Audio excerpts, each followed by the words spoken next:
Hello guys, प्रगति idea channel पे आप सबका स्वागत है। आज के इस वीडियो में हम समकालीन विश्व राजनीति चैप्टर 4 को कवर करेंगे, जिसका नाम है सत्ता के वैकल्पिक केंद्र, अल्टरनेटिव सेंटर्स ऑफ पावर। इस वीडियो में हम यूरोपीय संघ और आसियान क्षेत्रीय संगठन, इन दो क्षेत्रीय संगठनों को कवर करेंगे। चलिए स्टार्ट करते हैं। सत्ता का वैकल्पिक केंद्र।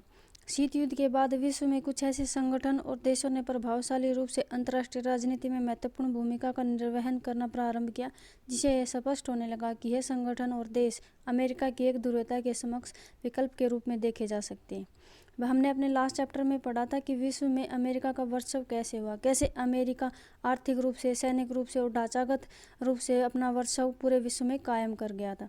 लेकिन इसके साथ साथ हमने ये भी पढ़ा था कि वर्चस्व जो है वो हमेशा नहीं रहता, और ना ही अमेरिका के वर्चस्व पर भी कुछ, जैसे अमेरिका के वर्चस्व पर भी कुछ अवरोध या फिर कोई रोक है वे लग सकती हैं। ठीक है, एक शक्ति संतुलन की स्थिति लगा लो या फिर वर्चस्व के कुछ वैकल्पिक केंद्र लगा लो, जो सत्ता के कुछ वैकल्पिक केंद्र हो सकते हैं। विश्व की एक ध्रुवीय व्यवस्था की बजाय बहुध्रुवीय व्यवस्था हो सकती है। तो ये अमेरिका के वर्चस्व को ख़त्म करने के लिए या उसके विकल्प के रूप में सत्ता के वैकल्पिक केंद्र आए थे। सत्ता के इन वैकल्पिक केंद्रों में हम किस किस को शामिल कर सकते हैं? कुछ देश जो तेज़ी से विकसित होने वाले देश थे उनको शामिल कर सकते हैं, और कुछ क्षेत्रीय संगठन हैं उनको शामिल कर सकते हैं। फिर नेक्स्ट है कि सत्ता के वैकल्पिक केंद्र कौन कौन से हैं। अब यही बात आ गई कि कौन कौन से वो तेजी से विकसित होने वाले राज्य थे या फिर जो क्षेत्रीय संगठन है जो हम सत्ता के वैकल्पिक केंद्रों के रूप में कर सकते हैं। तो ये हो गए यूरोपीय संघ, ठीक है, फिर आसियान हो गया, ब्रिक्स हो गया, और राज्य हो गए चीन, रूस, भारत, इजराइल। रूस तो जैसे कि सोवियत संघ जो है वो शीत युद्ध के दौर में और द्वितीय विश्व युद्ध के समय पे भी एक महाशक्ति के रूप में था, लेकिन सोवियत संघ के विघटन के बाद रूस जो है वो ऐसी हालत में नहीं था, लेकिन फिर भी वो एक वैकल्पिक केंद्र के रूप में है। जापान है, ठीक है। अक्षेत्रीय से वैकल्पिक केंद्र में आ गए अक्षेत्रीय संगठन और विकसित होने वाले राज्य हो गए।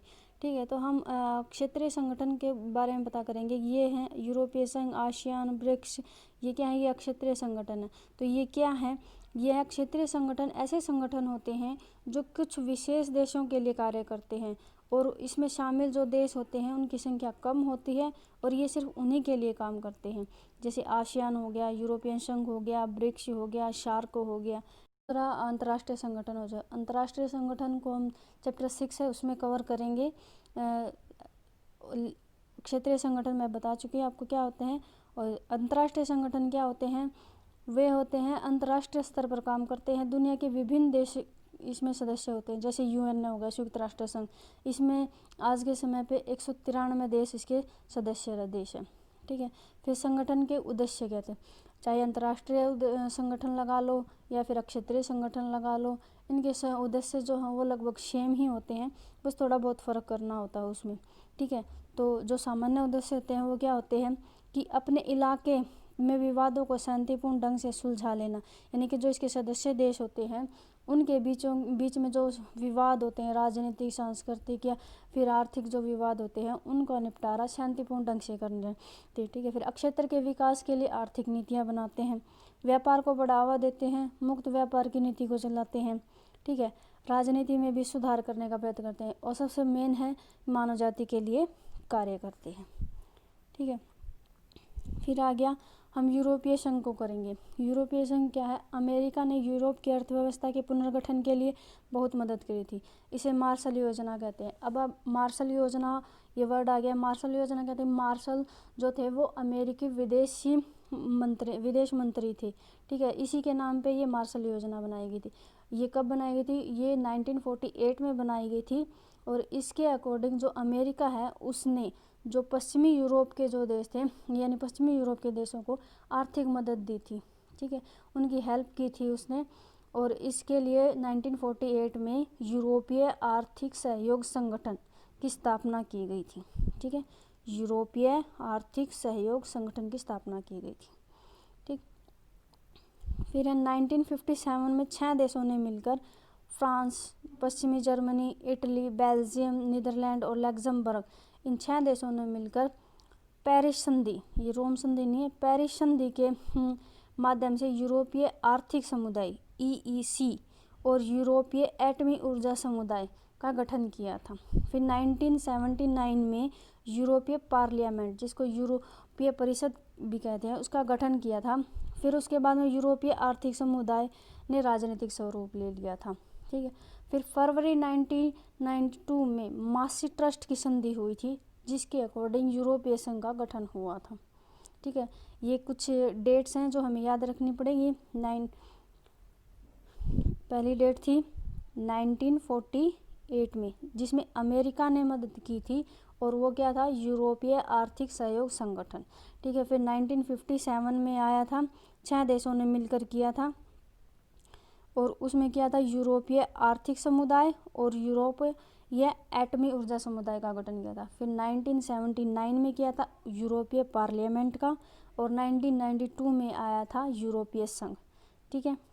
जो यूरोपीय आर्थिक सहयोग संगठन था वो जो पेरिस संधि के अकॉर्डिंग आया था। ठीक है। पेरिस संधि के अकॉर्डिंग आया था, और जो यूरोपीय संघ है वो maastricht की संधि के अकॉर्डिंग आया था। ठीक है।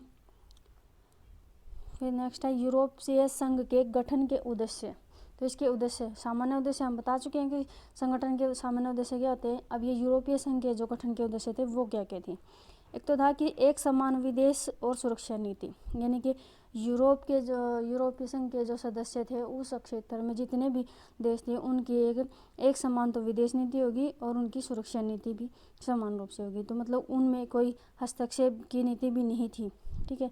वो अपने हिसाब से अपनी विदेश नीति पर्टिकुलर राज्य कर भी सकता था, और जो सुरक्षा की नीति है वो भी उनकी समान थी। फिर आर्थिक मामलों और न्याय से जुड़े मामलों पर सहयोग करना था। फिर एक समान मुद्रा का चलन हुआ था, और वीज़ा मुक्त आवागमन, यानी कि जो यूरोपीय संघ के क्षेत्र में, यानी पश्चिमी यूरोप लगभग सारा ही आ जाता है उसमें, तो अभी तो उसमें पूर्वी यूरोप के देश भी शामिल हो चुके हैं। तो उसमें क्या था कि वीज़ा मुक्त आवागमन की सुविधा मिले। ठीक है। फिर था यूरोपीय संघ की विशेषताएं क्या क्या। अब यूरोपीय संघ को बनाने के बाद उसके उद्देश्य तो ये बनाए गए थे कि व्यापार अच्छे से हो, आर्थिक सहयोग मिले। ठीक है। राजनीतिक जो सामाजिक व्यथाएं हैं उनका ठीक ढंग से चलन हो। ठीक है। अब ये था कि यूरोपीय संघ की विशेषताएं क्या क्या थी। तो इसमें क्या था, यूरोपीय संघ ने आर्थिक सहयोग वाली संस्था से बदलकर राजनीतिक संस्था का रूप ले लिया था। जो यूरोपीय संघ था उसकी जो आर्थिक सहयोग वाली संस्था स्टार्टिंग में क्या था, ये सिर्फ आर्थिक सहयोग के लिए बनाई गई थी, मार्शल योजना के अकॉर्डिंग बनाई गई थी, लेकिन धीरे धीरे इसमें बदलाव होते गए और एक राजनीतिक संस्था का रूप ले लिया था। फिर यूरोपीय संघ एक विशाल राष्ट्र राज्य की तरह कार्य करने लगा है। ठीक है। अब यूरोपीय संघ में जो अलग अलग राज्य हैं वो उसके सदस्य देश हैं वो मिलकर एक पूरे राज्य, जैसे सोवियत संघ में भी अलग अलग गणराज्य मिले हुए थे, लेकिन बाद में वो नाम सोवियत संघ के नाम से कार्य करता है। उसी तरह से अब यूरोपीय संघ है वो एक विशाल राष्ट्र राज्य की तरह कार्य करने लगा है। इसका एक अपना झंडा है, इसका गान है, स्थापना दिवस है, और अपनी एक मुद्रा है। ठीक है। अन्य देशों से भी इसका संबंध है। इसने अपना 2003 में एक अपना संविधान बनाने की भी कोशिश की थी, लेकिन उसमें वो असफल हो गए थे। ठीक है। फिर अन्य देशों से संबंध के मामले में इसने काफ़ी हद तक साझी विदेश नीति और सुरक्षा नीति बना ली है। ठीक है। जो अन्य देशों से संबंध बनाते हैं, विश्व के अन्य देशों से संबंध बनाते हैं, तो इनकी जो विदेश नीति और सुरक्षा नीति है वो कॉमन होती है।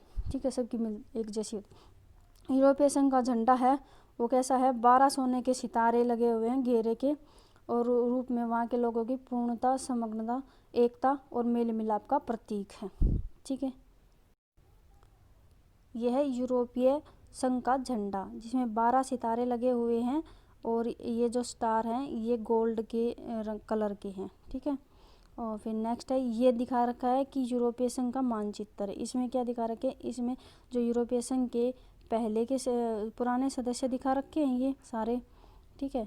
ये सारे जो हैं, ये सारे जो वायलेट कलर में हैं ये सारे हैं, ये पुराने सदस्य हैं, और जो ये सदस्य हैं ये इसके नए सदस्य बने। फिर यूरोपीय संघ को ताकतवर बनाने वाले कारक और विशेषताएं। ठीक है। तो ये कौन कौन से कारक थे कि 2016 में दुनिया की दूसरी बड़ी अर्थव्यवस्था थी, इसकी जो जीडीपी सकल घरेलू उत्पाद है वो $17,000 से भी ज़्यादा थे। और 2005 में ये पहले नंबर की अर्थव्यवस्था थी, यानी सबसे बड़ी अर्थव्यवस्था 2005 में ये थी। और उस समय पर $12,000 अरब इसकी जीडीपी थी, ठीक है। लेकिन 2016 में ये दूसरे नंबर पर हो गई थी। फिर इसकी मुद्रा जो यूरो है वो अमेरिकी डॉलर के प्रभुत्व को खतरा दिखाती है, मतलब उसके लिए खतरा बनी हुई है। फिर विश्व व्यापार में इसकी हिस्सेदारी है वो अमेरिका से 3 गुनी ज़्यादा है, ठीक है। इसकी आर्थिक शक्ति का प्रभाव जो है वो यूरोप, एशिया और अफ्रीका के देशों पर सीधे सीधे दिखाई देता है, ठीक है। फिर यह विश्व व्यापार संगठन के अंदर एक महत्वपूर्ण समूह के रूप में कार्य करता है। जो ये विश्व व्यापार संगठन है उसके अंदर ये एक समूह के रूप में कार्य करता है, ना कि अलग अलग देश, ठीक है। इसका एक सदस्य जो फ्रांस है वो सुरक्षा परिषद का स्थायी सदस्य है। इसका ब्रिटेन भी पहले इसका सदस्य था जो कि स्थायी सदस्य है सुरक्षा परिषद का, लेकिन ब्रिटेन ने 2016 में यूरोपीय संघ से एग्जिट कर लिया, ठीक है। इसके चलते यूरोपीय संघ अमेरिका के समेत सभी देशों की राष्ट्रीय नीतियों को प्रभावित करता है, ठीक है। यूरोपीय संघ का सदस्य देश है वो फ्रांस परमाणु शक्ति संपन्न है, ठीक है। जब स्टार्टिंग में जब फ्रांस और ब्रिटेन दोनों थे तो कम से कम 550 परमाणु शस्त्र इसके यूरोपीय संघ के पास थे। लेकिन अब जो है ब्रिटेन के एग्जिट करने के बाद फ्रांस से एकमात्र परमाणु शक्ति संपन्न राष्ट्र रह गया है। फिर अधिराष्ट्र संगठन के तौर पर यूरोपीय संघ आर्थिक, राजनीतिक और मामलों में दखल देने में सक्षम है, यानी कि एक संगठन के तौर पर ये इन सब मामलों में दखल देने में सक्षम है, ठीक है, अपनी पावर यूज़ करता है। फिर है यूरोपीय संघ की कमजोरियाँ। यूरोपीय संघ की कमजोरियाँ क्या हैं? एक तो इसके सदस्य देश हैं उनकी अपनी विदेश नीति है, अपनी रक्षा नीति है, जो कई बार एक दूसरे के खिलाफ हो जाती है, ठीक है। जैसे इराक पर हमले के बारे में हो गई थी, ठीक है। फिर दूसरा है कि यूरोप के कुछ हिस्सों में यूरो मुद्रा को लागू करने को लेकर नाराजगी है, ठीक है। यूरो जो मुद्रा है उसको लागू करने को लेकर नाराजगी है। तो ये 2 राज्य ऐसे थे जिन्होंने इस पर ऐतराज़ जताया था। वो कौन कौन से थे? एक तो डेनमार्क था और दूसरा स्वीडन था, जिसने यूरो को मुद्रा मानने से इनकार कर दिया था, ठीक है। फिर है डेनमार्क और स्वीडन मास्टर संधि और यूरोपीय मुद्रा को मानने से इनकार कर दिया था, इसका विरोध किया था। फिर यूरोपीय संघ के कई सदस्य देश अमेरिकी गठबंधन में थे, ठीक है। ये जो यूरोपीय संघ के कई सदस्य देश हैं ये अमेरिकी गठबंधन में थे, जो आज भी मतलब अमेरिका के अधीन रहना स्वीकार करते हैं। फिर है जो ये बोलते हैं नाटो के सदस्य हैं, ठीक है। ब्रिटेन यूरोपीय संघ से जून 2016 में जनमत संग्रह हुआ था ब्रिटेन में, उसके के द्वारा एग्जिट हो गया था। और जो ये अलग होने की घटना थी इसको क्या बोला गया था? ब्री एग्जिट बोला गया। हमारा अगला संगठन है दक्षिण पूर्व एशियाई राष्ट्रों का संगठन, यानी कि ASEAN, association of south Asian Nations, ठीक है। इसमें क्या था? अगस्त 1967 में इस क्षेत्र में 5 देशों ने मिलकर इंडोनेशिया, मलेशिया, फिलीपींस और सिंगापुर और थाईलैंड ने बैंकॉक घोषणा पत्र पर हस्ताक्षर किए थे। किस पर किए थे? बैंकॉक घोषणा पत्र पर हस्ताक्षर किए थे और आसियान की स्थापना की थी। बाद में 5 राज्य और मिल गए थे। कौन थे? Brunei Darussalam, Vietnam, Laos, Myanmar और कंबोडिया। तो टोटल संख्या हो गई थी 10, ठीक है। फिर था आसियान के मुख्य उद्देश्य क्या क्या हैं? आसियान के मुख्य उद्देश्य क्या होंगे? वह सदस्य देशों के आर्थिक विकास को तेज करना, सामाजिक और सांस्कृतिक विकास को हासिल करना, कानून के शासन और संयुक्त राष्ट्र संघ के नियमों का पालन करते हुए अक्षेत्रीय शांति और स्थायित्व को बढ़ावा देना, ठीक है। फिर आसियान जो शैली है वो क्या थी? ये क्वेश्चन 2 नंबर में हमेशा पूछा जाता है, तकरीबन पूछा जाता है कि आसियान शैली क्या है। तो अनौपचारिक, टकराव रहित और सहयोगात्मक मेल मिलाप का नया उदाहरण पेश करके आसियान ने काफ़ी यश कमाया है। इसे ही आसियान शैली कहा जाता है।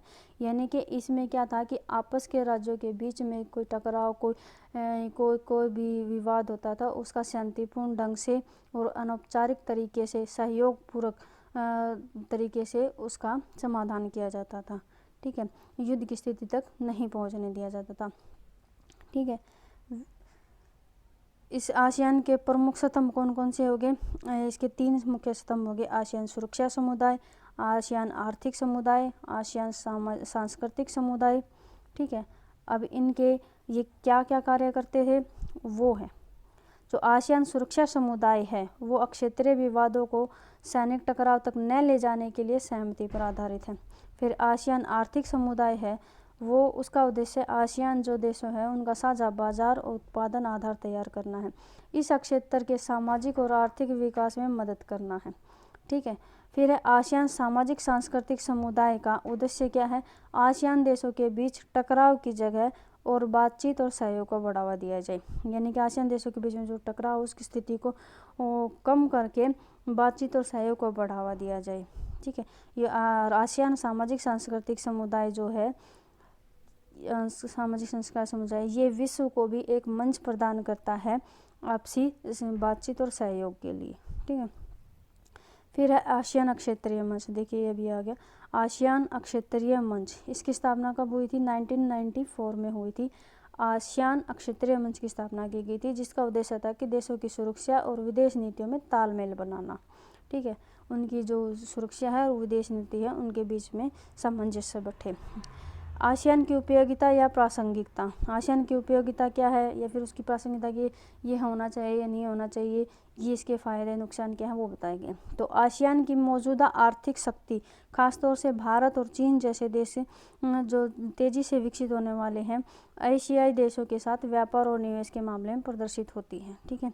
इसकी जो आर्थिक शक्ति है वो कहाँ दिखाई देती है कि भारत और चीन जैसे जो विकसित होने वाले देश हैं वो उनके साथ साझा व्यापार और निवेश करें उसमें दिखती है।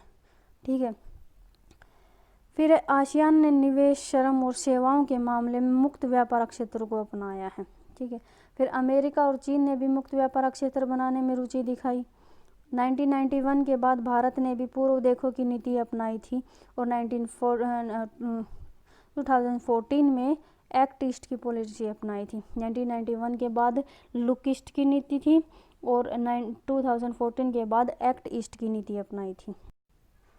भारत ने आसियान के सदस्य देशों मलेशिया, सिंगापुर और थाईलैंड के साथ मुक्त व्यापार का समझौता किया।